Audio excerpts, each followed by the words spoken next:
کل کی تاریخ جو ہے وہ 9 محرم الحرام ہے اور اس کا اگلا دن سنیچر کو 10 محرم الحرام ہے، تو 9 اور 10 کا روزہ رکھنا یہ بڑی فضیلت کی بات ہے، 1 سال کے روزوں کے برابر ہے۔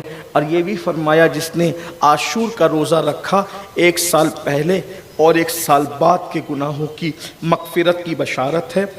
اور حضور علیہ السلام نے جب دیکھا کہ 10 محرم کو مدینے کے یہود روزہ رکھتے ہیں تو اللہ کے رسول علیہ السلام نے فرمایا ان سے پوچھو یہ کیوں رکھتے ہیں، تو انہوں نے بتایا کہ ہم موسیٰ علیہ السلام کو اور ان کی قوم کو فرعون اور فرعونیوں سے نجات ملی تھی، اسی خوشی کے اندر ہم روزہ رکھتے ہیں۔ تو میرے آقا علیہ السلام نے فرمایا موسیٰ ہمارے پیغمبر ہے، ہم ان سے زیادہ حقدار ہیں موسیٰ علیہ السلام کا دن منانے کے حوالے سے، البتہ یہ 1 رکھتے ہیں تو ہم ان کی مشابہت سے بچنے کے لیے 2 رکھیں گے، یعنی 9 اور 10 کو رکھیں گے۔ تو اس لیے 9 اور 10 کو روزہ رکھنا یہ سنت ہے اور اس کی بڑی فضیلت ہے۔ وہی عرض کر سکتا تو 9 اور 10 کو روزہ رکھنا یہ سنت ہے اور اس کی بڑی فضیلت ہے۔ رمضان شریف کے روزوں کے بعد سب سے زیادہ جس روزے کی فضیلت ہے وہ ماہ محرم الحرام کے روزے ہیں، حدیث میں بھی اس کا ذکر آیا ہے۔ تو لیکن چونکہ اس مرتبہ 9 محرم الحرام جمعہ کے دن آ رہا ہے تو بہت سارے لوگوں کے اندر یہ ہے کہ بھئی جمعہ کو تو نفل روزہ نہیں رکھ سکتے۔ یاد رکھیں ایسا نہیں ہے، مطلقاً نفل روزہ رکھنے کی ممانعت نہیں کی گئی ہے وہ جمعہ کے دن۔ جمعہ کا دن روزے کے لیے مخصوص کرنے سے کہ بھئی خاص جمعہ روزہ رکھنا، اس یعنی مخصوص کرنے سے جو وہ ممانعت آئی ہے۔ رہی بات اگر آپ ایام 20 کے روزے رکھتے ہیں یعنی 13، 14، 15 کا روزہ رکھتے ہیں، اسی طرح شب برات کا روزہ رکھتے ہیں، عرفہ کا روزہ رکھتے ہیں، اور اگر اس دن جمعہ آ گیا تو جمعہ کو روزہ رکھ سکتے ہیں، نفل روزہ، اس کی کوئی ممانعت نہیں ہے۔ اسی طرح ماہ محرم شریف کا روزہ عاشورہ جمعہ کے دن آ گیا یا سنیچر کے دن آیا، 9، 10 کو رکھنا ہے تو رکھ سکتے ہیں۔ اس میں جو خلجان لوگوں میں بہت ساری چیزیں لوگ خامخواہ کچھ چیزوں کو یعنی کہ غلط آگے بڑھاتے ہیں، تو ایسا کچھ بھی نہیں ہے۔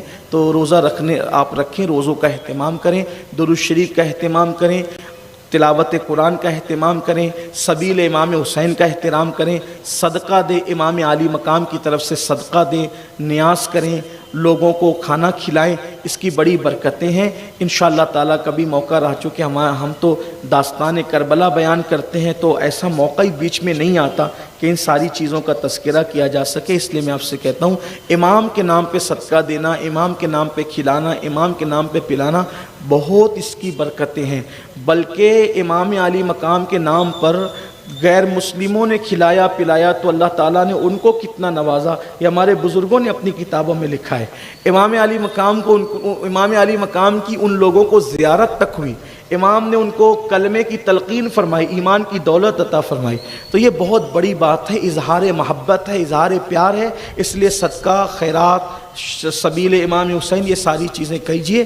جو چیزیں شریعت کی حدود میں رہ کے کریں اس کی اجازت ہے، البتہ خرافات اور بدعات جس سے ہمارے علماء نے بزرگوں نے منع کیا ہے، ان خرافات اور بدعات سے محفوظ رہیں۔ خواتین سے گزارش ہے کہ سیدہ زینب پاک نے جب پردے کی پابندی کی تو خواتین بھی پردے کی پابندی کریں، تقوی پرہیزگاری کے ساتھ زندگی گزاریں۔ ہمیں بہت افسوس ہوتا ہے، احساس ہوتا ہے کہ کربلا کی داستان سنتے ہیں، گنبد و مینار کے شہر میں رہتے ہیں، پھر بھی ہمیں افسوس کے ساتھ کہنا پڑتا ہے کہ اگر ہماری بیٹیاں بے پردہ گھومیں، ہماری بیٹیاں اگر معاذ اللہ روڈوں پر، راستوں پر کوئی غلط حرکت کرتی نظر آئیں تو پوری امت کا سر جب وہ ندامت سے جھک جاتا ہے، شرم سے جھک جاتا ہے۔ یاد رکھیے قوم کی بیٹیوں کو بھی یہ تلقین کی جاتی ہے، یہ دنیا چند دن کی ہے، عیاشیاں اور آوارہ کرنے والوں کی، آوارہ گردی کرنے والوں کی قبروں کا نشان بھی مٹ جاتا ہے میری بہنوں۔ اس لیے تقوی کے ساتھ رہو، پرہیزگاری کے ساتھ رہو۔ والعاقبۃ للمتقین کہا گیا کہ آخرت صرف متقیوں کے لیے ہے، اس لیے تقوی اختیار اختیار کرو. یہ امام علی مقام کا پیغام تھا. آج سے پہلے نماز نہیں پڑھتے تھے تو نماز کی جو ہے وہ پابندی کرو, طے کرو. امام آپ نے جس نماز کو تحفظ دیا ہم وہ نماز کبھی نہیں چھوڑیں گے. امام آپ نے جس پردے کے لیے تلقین فرمائی وہ پردہ ہم کبھی نہیں چھوڑیں گے.